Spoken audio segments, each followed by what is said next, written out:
Oh, there we go. Sure, you can take your glasses off if you want. Hello, everyone. It's Win. How are you today? Well, today I wanted to introduce you to my numero uno. And for those of you that don't speak Spanish or know what numero uno is, numero uno means number one. So this is my dad. He's my number one in the whole wide world. He's my numero uno. So I think I'm lucky. It's a little overrated, I think. I don't think so. Anyway, we're out here on the patio and we're talking. I just thought it would be fun for you to get to know him a little bit more. My dad had a simple beginning. He grew up outside of Boston. What did Pappy do? Your father. He was a pharmacist in a drugstore. He was a pharmacist in a drugstore. What did you do in your job? My job? Yes. And when I got involved in tennis? Yes. I worked for the International Tennis Federation in London, and we controlled professional tennis all over the world. There were 5 of us that did it. 5 of you. Wow. So 5. One of us president of every major tournament. And my dad ended up becoming chief of those 5 too, right? Yes, I did. And you were in charge of men's professional tennis officiating. Yes. Yeah. And how did that come about? Tell a story about how you were at the Longwood tennis tournament. Yes. And you and your friend were in line to get tickets. Yeah, Longwood is a club outside of Boston where they used to have professional tennis there once a year. And my buddy and I were standing outside waiting to buy tickets. And this guy came out and said, gee, we need people going to call lines. I want to volunteer to call lines. We'll let you in for nothing. I said, I'll do it. I'd rather than buy a ticket, I'd go and call lines. Right. And so that's actually how I got started in professional tennis. Yeah, I remember my father was a very frugal man, so of course that's why it appealed to him to get into free, but he also had the best seat in the house. He was sitting on the court watching the likes of John McEnroe and Jimmy Connors in those days, right? That's right.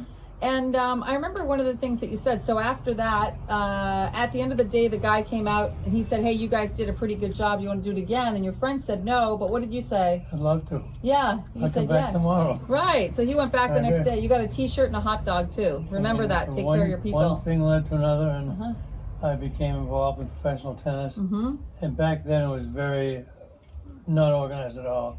There was really nobody running anything about it.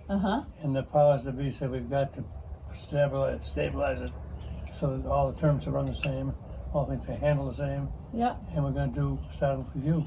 Yeah, that was great. I think they were really going for like consistency for the players. So like John McEnroe didn't get preferential treatment over John Smith, so to speak, right? That John McEnroe didn't get treated specially, right? There were 5 of us hired. Yeah. There was one from Australia, one from Sweden, one from England, one from America, one from France. One from France. And the 5 of us really control professional tennis, all the tournaments in all over the world. These big players, right? That's right. Yeah.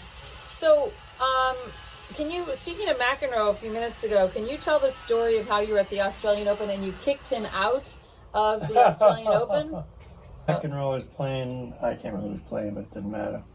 And there was a questionable problem on court. And when there was a problem on court, if you're under the chair umpire, I could handle it. If it got to be too big for him, he'd say, where's the supervisor? Get the supervisor out here. So the chair umpire is the guy that sat in the chair next to the court, and you were off. You were like sitting in the stands in the plush box, right? And then they'd call you down if they needed you? Yeah. Okay. And in this case, I backed up the chair umpire.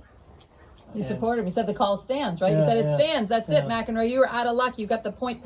McEnroe got a point penalty. He hated getting point penalties. And yes, okay. So here it is. Then let me just make sure I have this right. So you go down in court. You say, "What happened, Mr. Chair Umpire?" He tells you. You say, "What happened, Mr. McEnroe?" He tells you. McEnroe was throwing his racket around, wasn't he? It was blatant racket abuse, blatant. But we love Mr. McEnroe. So anyway, okay. So you said call stands, and then you're walking off the court, I believe. And McEnroe yells something to you. What was it? I'm going to block my ears. He said, I go, your mother. Okay, I hope I didn't hear that. Anyway, he was talking about my grandmother. Oops. Okay. Dear Gargi. Okay, so then... I stopped my tracks.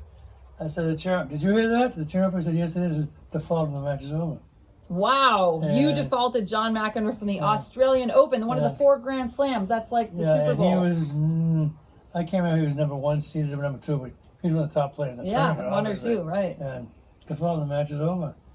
And the crowd went crazy because they didn't know what had happened. Yeah. All of a sudden the match is over.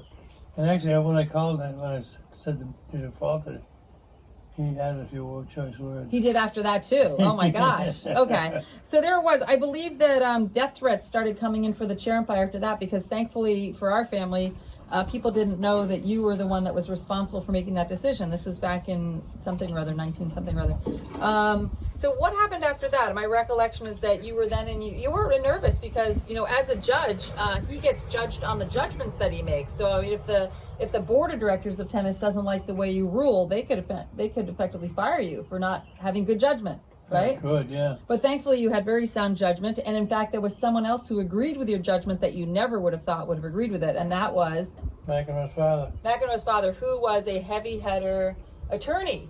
Oh yeah, big time. So your first thought was, the guy's going to sue me. Yeah, probably. Right. So what did Mr. McEnroe Sr. say?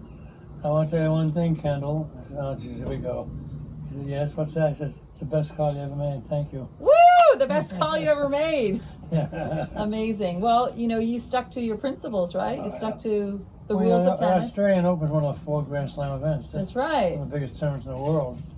And when you get thrown out of that, I mean, you just don't get thrown out of that. Yeah. It's a huge tournament. That's huge. This is big. This is big. But to me, it was just an easy call. Yeah. If you were so flagrant, so bad, you're out. That's it. Boom. Stick to your principles. Morals of this story. One is, if you feel like going to a tennis tournament or something else that you feel like doing, do it. Make yourself happy. Do some fun things. When someone asks you a question, say yes if you want to say yes, right? I mean, you've said that was such a pivotal moment in your life. That one decision that you made to say yes to do the tennis tournament led to your whole career, a change in your life. Oh, no question about Lots it. of fun for you and Mom. Yeah. So, oh, sorry, go ahead. It was just, the rest of my life was great. Yeah. I ran tennis tournaments for, well, the 4 of us did. Yes, right, exactly. And then finally, stick to your principles. Okay. Anything else you want to add for these folks today, Daddy? I guess you could say, if you ever get a chance to make a major decision, and you have a chance to make it, do it. Do it. That's what Dad says. Just do it. There's the Nike stripe right there. Just do it. So we want you to have fun, have an awesome life, enjoy whatever you're doing right now, because there's always fun in whatever you're doing. Okay, thanks. Be well, everybody. Bye-bye. Bye-bye.